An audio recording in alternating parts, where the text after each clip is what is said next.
because I think the movement that we want to build, the embryo of that movement in New York is right here in this room, and that's a real responsibility for all of us.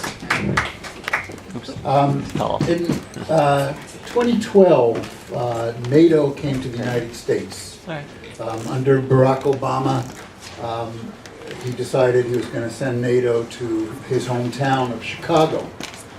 And not only that, NATO and the G8 were going to meet together in Chicago. So we started organizing against that.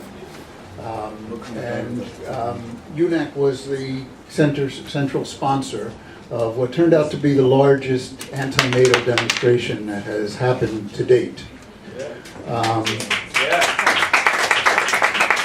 As we started organizing, and it became very clear that what was building was going to be a strong opposition to NATO, they started getting worried. So they were going to have a week-long NATO meeting and a week-long G8 meeting. And they decided, well, we can't do that. So they took the G8 meeting and they brought it to, what's the name of that place where the presidents retreat to? No, that's what it's president. Camp David, which you can't get to. If you wanted to have a demonstration near Camp David, there's no way you could do it. You have to be miles away. But that was a real victory, that they were unable to do both of these demonstrations, both of these conferences in the second largest city in the main imperialist power in the world. In the NATO conference, they decided, well, they can't do a full week of that either. A full week of demonstrations was going to be something. So they lowered that to 2 days. But we still had a demonstration. We had a counter summit. 800 people came to our counter summit. And we had about 15,000 people on the streets of Chicago. And it's the first time that the idea of the militarization of the police came into my head.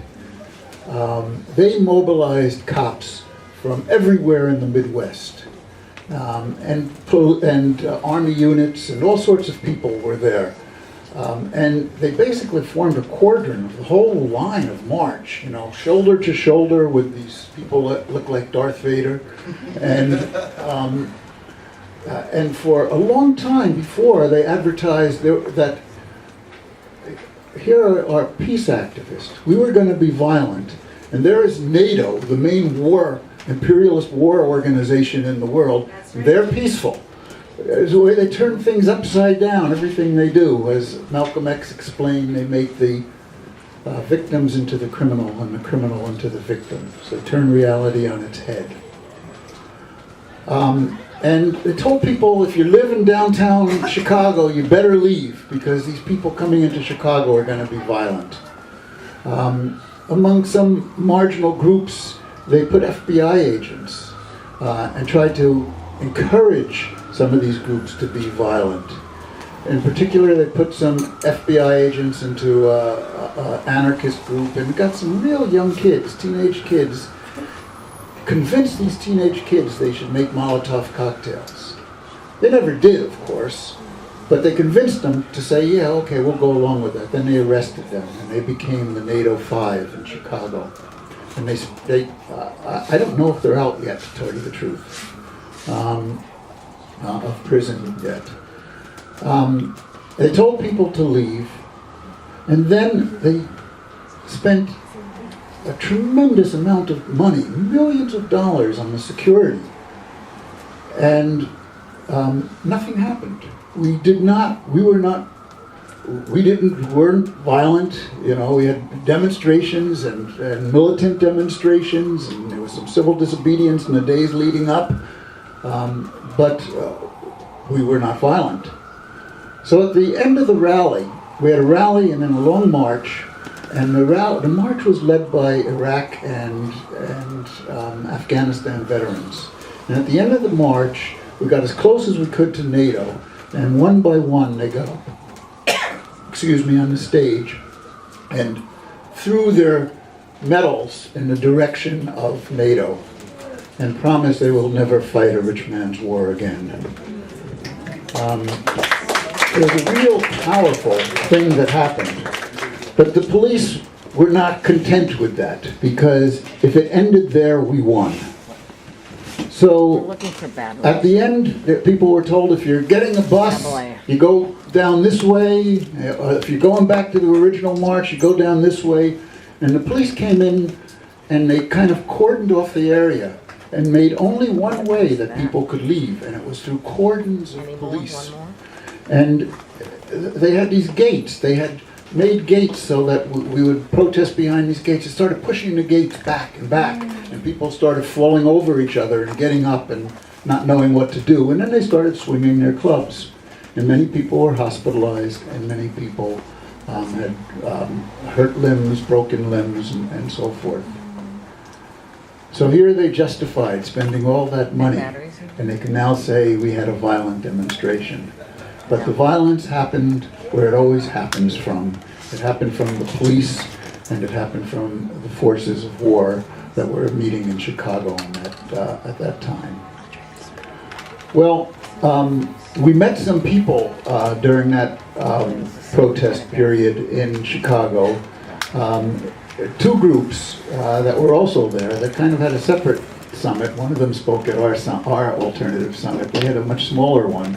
One was the World Peace Council, and the other was a group called No to War, No to NATO. And so they were impressed with what we in the United States were able to do. They didn't think we could have an anti-NATO demonstration in the United States. And so they've kept in touch with us. And when NATO was coming to Brussels this time, and Brussels is the home of NATO, the people of Brussels have just been asked to spend $1.5 billion to build a new shiny headquarters for NATO, which they did. So they were having the summit this time, and both the World Peace Council and No to War, No to NATO folks asked me to speak at their conferences. So I went out there to join the protest and to speak. Unfortunately, they had two conferences. One was the World Peace Council, and the other was No to War, No to NATO group. The U.S. Peace Council, which is part of the World Peace Council, recently joined UNAC. And that's an interesting phenomenon. They used to be part of a more very, very moderate coalition that existed in the United States. And they started developing positions different than theirs around Syria, around Libya, around Ukraine. These are the issues that seem to be dividing the movement these days. And so we started working with them, and more, and they joined, and on the basis of their being part of UNAC now, the World Peace Council invited us. So I went to NATO, and I spoke at the conference of the World Peace Council. It was not as large as I would have liked it to have been. There were about 80 people from 17 countries. Most of them were European countries. There was also a couple of people from Nepal, and there was a person representing the Brazilian peace movement that was there. There were two other people that we were responsible for bringing there. These were people from Odessa. In Odessa, there is a strong anti-fascist movement. There's a fascist movement that's developing in Ukraine, a real fascist movement. We actually got a message from them when one of our people started talking about them as a fascist movement, and someone sent a message on some web page that we had and said, you shouldn't call us fascist, we call ourselves Nazis. And so this tells you, and it's true, they have swastikas, they're all over. They really trace their origins back to the people that collaborated with the Nazis and killing Jews in Ukraine, and that's who they identify with. And they are not just in the streets, they are also in the government. And leaders of the government, the coup government that the U.S. put in power and supports, go and on the birthday of Stepan Bandera, one of the Nazi collaborators, and take their hat off to him and do something at his monument or whatever they do, and have praise for them. There's real, but in in Odessa, there's been a movement against the fascists. And 2 years ago, you probably remember, there was a protest that was happening outside the House of Trade Unions in Odessa. And there had been a big soccer game, a football game, and people from all over Ukraine came to Odessa for this soccer game. And the fascists used this as a means to get their people from all over Ukraine to come to Odessa with the intent of going after these anti-fascist protesters that were outside of, and they did. The police didn't stop them. They marched there, they had guns, they had Molotov cocktails, and they killed several dozen people and wounded a lot more. And that was on May 2nd, 2014. And so the anti-fascist groups put together what they called the Mothers Committee, which was committee of relatives of people that died, and they have been leading the anti-fascist struggle. Last year, on May 2nd, when they tried to do a memorial, the fascists said, "We're coming back, we're stopping your memorial, you're not going to be able to do it." So they were frightened because there was a history there, you know, and the fascists said we're going to be armed. Well, they called their people out to the streets anyway, and several thousand came, and they called for allies from around the world to join them. A lot of them didn't get in the country. The 3 UNAC people did get into the country, and we were with them, and we protested with them as several thousand people stood out there and protested the fascists. And this, on the bus that was going there, the fascists did attack that bus. It was the head of the Mothers Committee, and some of the UNAC people were on that bus. They attacked the bus, but they got past it. And then they tried to attack the demonstration, but they were small. There was only, you know, maybe 100 of them, and there were several thousand anti-fascist protesters. So that took place. So we invited the people from Odessa to come to the NATO conference, and they showed up at this, at both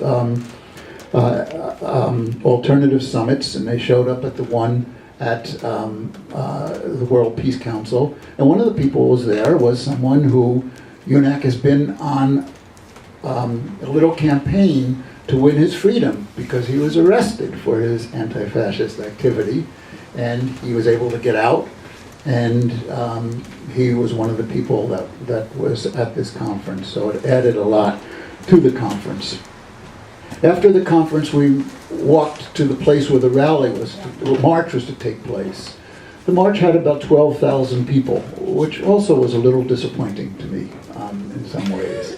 But it was a good, spirited march, great contingents. The World Peace Council had a contingent, the No to War, No to NATO had a contingent. I met the ILPS folks there and their contingent. I was able to take a picture and send it back to Berna. I told them to recognize some of the folks and said to say hello, which I did. And lots of other contingents, a real spirited pro-Cuba contingent that was against the blockade, that was marching with Cuban flags and others.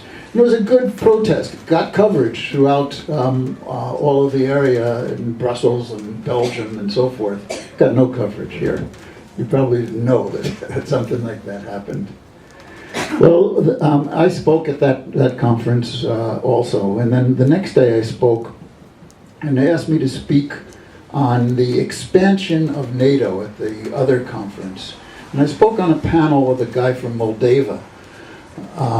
And you might have heard, because the 2 Americans that were there at these conferences were me and Ann Wright. The other American that was there was Trump. And Trump, at one of these photo ops, the guy from Moldova was there, and he was a little bit upset that the guy was in front of him, so he pushed him out of the way. And this got a lot of coverage throughout all of Europe, what Trump had done. Moldova is a country which is going to vote this month to whether to join NATO. You know, NATO was formed in 1949, and it was basically formed to try to counter the influence of the Soviet Union. It originally had 12 members. 10 of them were European members, and then there was Canada and the United States. About 8 years later, the Soviet Union formed 8 countries into what it called the Warsaw Pact as a counter to NATO. But with the collapse of the Soviet Union in the early 90s, the Warsaw Pact disintegrated, and the United States made a pact with the then Soviet Union that it would not expand NATO into the former Soviet countries or into the Warsaw Pact countries. The United States didn't even wait to violate that. And today, Albania, Bulgaria, Croatia, Czech Republic, Estonia, Hungary, Latvia, Lithuania, Poland, Romania, Slovakia, and Slovenia, and soon Moldova will be, those others are NATO countries, and NATO has now expanded to 28 countries. So this organization that was formed to stop the influence of the Soviet Union, when the Soviet Union goes down, it expands. After the fall of the Soviet Union gave up its foreign military bases. The United States greatly expanded its military bases all around the world, surrounded the Soviet Union. With its pivot to Asia, they call us trying to surround China, is threatening North Korea.